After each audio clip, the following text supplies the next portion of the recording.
And it says, and these curses. Yes, sir. These curses. Yes, sir. Sometimes a curse could be a blessing. Let me finish.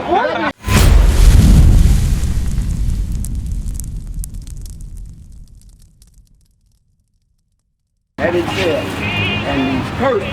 Yes, sir. These curses. Yes, sir. Sometimes a curse could be a blessing. Let me finish. Let me finish.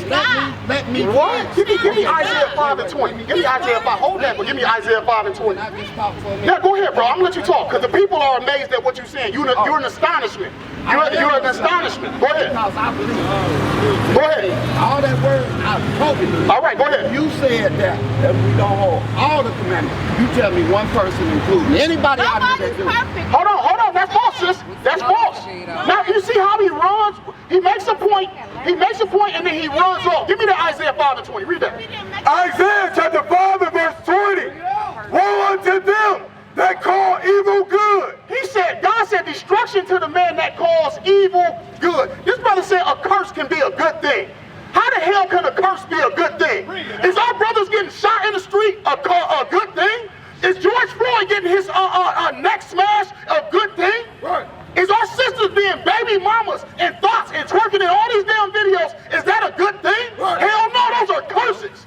Right. We got curses on us. Now, sister, you said something that a lot of us think. Repeat what you said.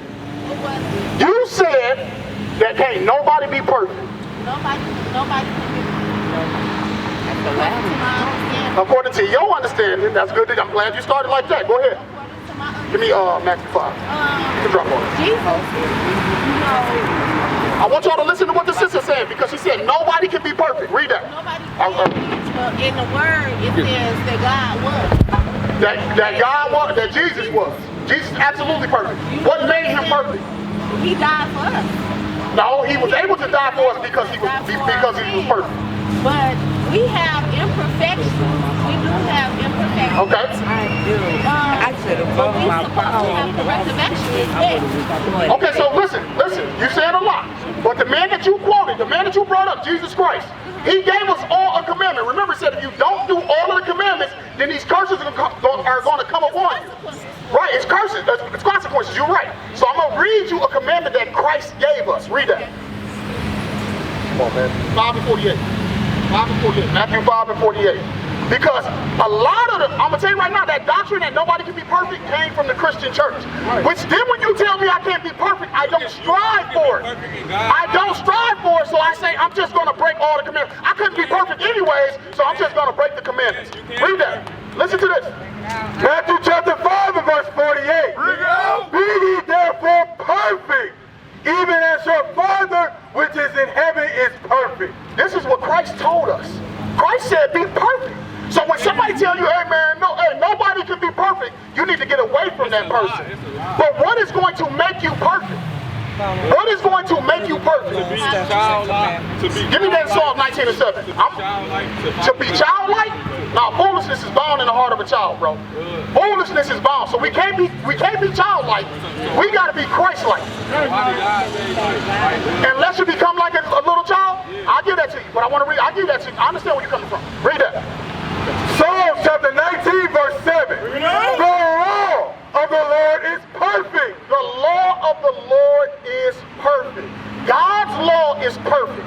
All right, you understand this? Think about perfection, because the Christian church tell us that nobody can keep the law, so don't even mess with it. Right? This is what they say. But that doesn't make any sense, because you wouldn't apply that logic to anything else in life. If you had the perfect woman, you would do what? The perfect man. No, you would marry her. If you had the perfect man, you would marry him. Right? If you had the perfect house, you would live in it. If you had the perfect car, you would drive it. Right? But only in church do they say, oh, it's a perfect law. So let's not keep this. Let's keep an imperfect law. And we've seen what keeping an imperfect law do for us. We get killed and then they get off. Right? Following the white man's law has not worked for us. I'm gonna say, hold that. Give me Zechariah 11 and 14. I'm gonna show you exactly what following the white man's law gets you. Start at 4. Zechariah 11 and 4. Because for far too long the Christian church been saying, oh no man, can't nobody be perfect. So just eat your pork. Be a baby mama. Smoke your weed. Can't nobody judge you.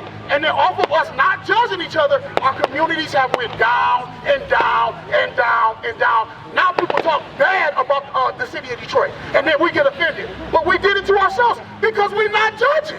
Because we said, oh, you can do whatever you want to do, but we got to get away from that and follow what God said. Read that.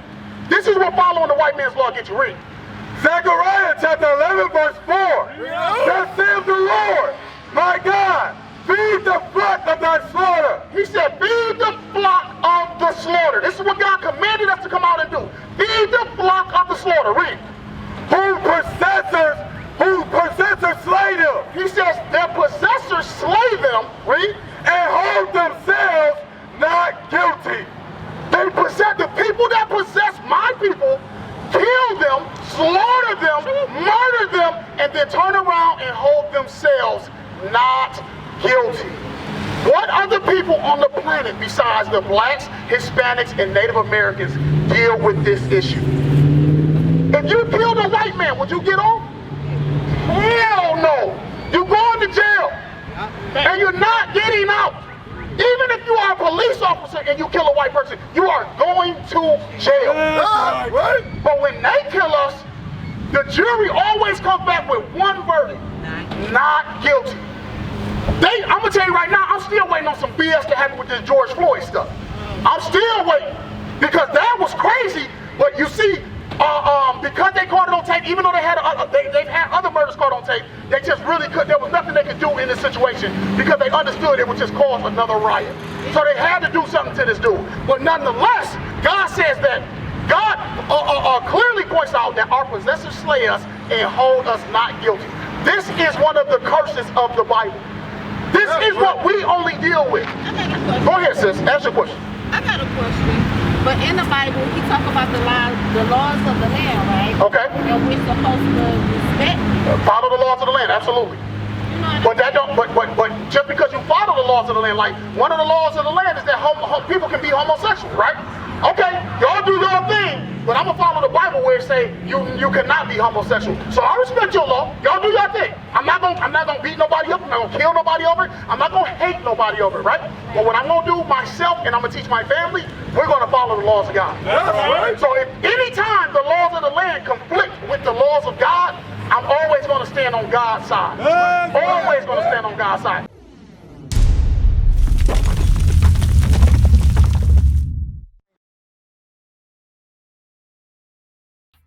We used to scream black power while heroin was pushed. But at the end of the day, nothing's in vain. IUIC has been given a vision. The tents of Judah has risen. Many has attempted the mission, minor murmuring, omitting, and missing the mark. Just reading that he had the flame of fire in his eyes gave us the spark. We on Paul's mission. We out on the road, purple and gold, from Mexico, Cuba, Haiti, Ghana, Sierra Leone. 144,000 boots banging, concrete crackling. These are our men repented at heart. The scriptures is proof. IUIC, we deliver the truth.